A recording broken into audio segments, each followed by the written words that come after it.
Welcome to Tuesday's Leadership Tip.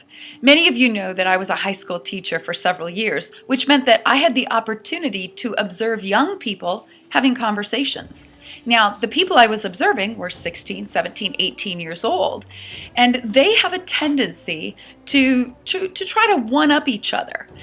One person would say, oh, I did this, and then the next would say, oh, well, I accomplished this, and I did. And they would consistently try to outdo each other. Now, we would believe that as we grow older, we would work our way out of that type of conversation. And yet what I'm finding when I observe people my own age or out in a company is that that really doesn't happen unless we're very intentional about becoming a great conversationalist. The key that's missing in most situations is the silence. Being quiet ourselves long enough to really listen to what the other person is saying and then remaining focused on them.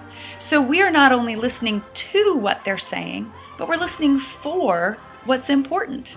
And then when it's our turn to speak, we keep the focus on them by asking curious questions, clarifying questions, something that takes the conversation deeper. This Thursday, I am teaching a class about listening through the Dubuque Chamber, and they've opened that up to anyone. So if you're interested, click the link below and please feel free to join us. If joining us is not an option, the key takeaway is focusing on the other person. Actually taking time to listen.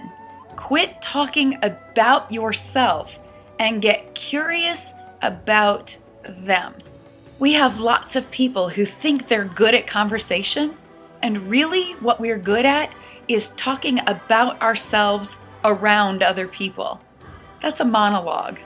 If you want to get good at conversation, get good at having dialogue. Amp up the silence. Have a great week.